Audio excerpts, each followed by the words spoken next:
Welcome to this week's edition of Inside the Human School, where we talk a little bit about how the Human School came to be, and then share some of our connections that we have to the Mindshift cards and to the compass points. So our question for this week is, where did the idea for the problem of practice come from? So we have a lot of different content, and that was designed rather intentionally because we felt that there were different kinds of conversations that people would want to have, or that we wanted to have around the work. And one thing that we've always wanted, and we're still building towards, and we haven't quite gotten there yet, is really a community of people who are playing with these ideas and thinking about the compass points and using the compass points and mind shifts in their work. And we've also, as we spend this year playing with these ideas, we want to ground it in the practical work. And all of us are in different places. You know, Randy has had experience at the K-12 level and working at the university level. Rachel is an instructional coach and teacher, and I'm working in an administrative role. And so we all have we can recognize those areas that this bleeds into. But we thought that a fun idea that would allow us to both test our ideas, but also learn from others, was through inviting people to come in and have a conversation around a problem of practice. So what's something that you're seeing play itself out in your space, in your classroom, or in your building, or in your district, or wherever you serve? And how might we explore that through a human-centered lens? So, you know, we've had a couple of folks come in and talk about things like grading practices, or standardized testing, or local policy. And so we're hoping to have more and more of those conversations with folks, not just as a way to build community, but to play with our ideas and see how they translate. So again, guys, feel free to add to that. But that's where the idea of the problem of practice conversation came from.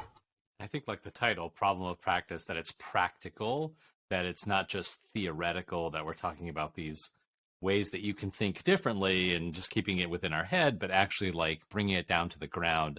And I think ultimately demonstrating that these ideas are pretty universal, and that really what we're doing here with the compass is taking these ideas that are oftentimes buried and bringing them to the surface and making them more apparent to each other and how they connect to practice. And I think that's what I would add to the reason why we do the problem of practice.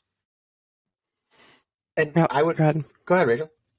I was going to say, I was just going to add that I think oftentimes when we look at these ideas, that people who are interested or open but have like a concern, oftentimes the concern is like, well, but what is, going to Randy's point, what is the practical application of this? How does this look like? How does this look in my context? And that can become a stopping point, that it often is a rhetorical question as opposed to a curious question.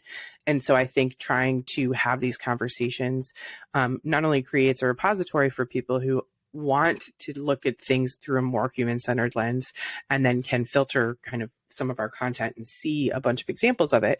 That might be the topic that they're interested in that's available already, but also that people can see the next step in it. How does this apply? What does this look like in these contexts? And hopefully step over that rhetorical question and actually seek an answer to it. And yeah, go ahead, Randy. I was just going to say, so when people have the question of how does this actually connect to the real world, like who's actually doing this, you have these conversations, the problem of practice conversations, but also in the initial podcast series around each of the compass points, there are examples of practice that are embedded in each of those that help to answer that question of who's actually doing this work. Go ahead, Chad. And what I was adding to that was the hopeful evolution for the problem of practice is, early on, it's been more about wondering and less about like driving to the actual changes in practice. But like we had a wonderful conversation with Dustin Hensley where we talked about grading. And I think there are teachers who, wouldn't think about ungrading or not grading or being gradeless. And so there's this lack of maybe understanding that there are alternatives to a dehumanizing practice such as grading. And then to Randy's point, there are places where people have actively sought to change the way that they provide feedback or are competency based. And there are places that are doing this work. And so the problem of practice, in a way, is the way I see it, as a bridge between how do we get people to object to these things because they sense that something's not right, and to be willing to ask the question, and then help them connect to people who are doing the work. Because I think it's also really important to remind people that our compass points are a tool. They are not a way of doing something specific. Every context is different. So to be able to take the way that one school does this and apply it to yours is probably not likely.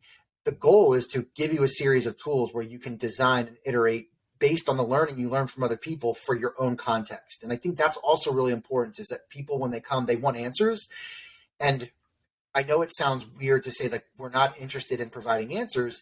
We're interested in providing a tool and some mindsets and some ways to think differently about our current contexts, and to shift that paradigm into thinking about a new paradigm, and then connect them with people who are doing that work so that they can design for their own spaces, their own kids, their own contexts. I know this is beyond the scope of the conversation, but we should make a note too. I think that you're surfacing the idea that people want an answer. I think that's an interesting future conversation. And I've been thinking about that a lot lately, especially around the idea of accountability.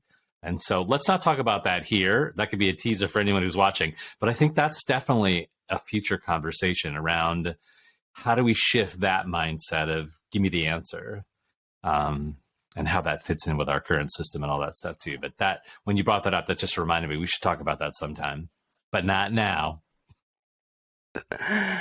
But that's a good transition for us. So one of the second part of what we look at is what are some of the connections that we're seeing or curiosities that we have around the Mindshift cards or the compass points this week. So does anybody have anything? So for me, I ran across an article by somebody named Carol Black. And I actually put this in our inquiry inventory this week, but I'm going to repeat it here because it was so damn good. And the reason why it resonated with me was because I'm currently teaching a class called Teachers Evaluator. So it's about assessment and evaluation. And the quote that she had really falls into the objector compass point. If a kid asks for your feedback, by all means, you can give it. It would be impolite not to. But what we should be measuring and comparing is not our children, but the quality of the learning environments that we provide for them. And so, my head's in this idea that we're constantly like putting kids under the microscope and measuring them and comparing them and, what's your learning loss level and all that nonsense. And I love the way that reframing of it, like, let's be human about this and let's not just measure the kid, but let's also measure the context in which a lot of that learning occurs in, and how inequitable and how unfair and how inadequate are those learning environments, and how do we need to change the way that we think about those learning environments before we actually start to evaluate and assess the learning that kids do. So I thought that was a real objector point for me this week. So the thing that I've been thinking a lot about is really around the inventor component. And in the work that I do in my day-to-day, I oftentimes I'm helping school districts or schools with their long-term planning, and thinking a lot about the collaborative design component, and how there's always the best practice is when there's one person who is kind of leading, but the best processes themselves work when there are many, many people who are involved in that, and how the things that are challenging for a lot of schools right now are finding the time and space to involve a lot of different stakeholders.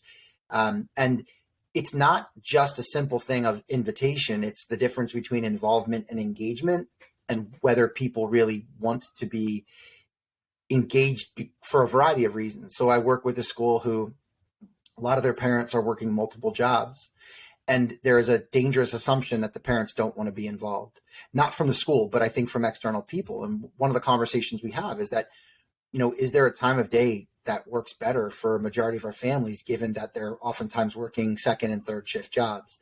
So I guess I don't have a clear delineation, but I think the curiosity in the design phase, when you're thinking about your stakeholders and who you're trying to serve, are you willing to lead with that empathy and thoughtfulness about, are there different ways to approach this, or are we just simply going to say we're having a meeting at 3:00 whether you can make it or not?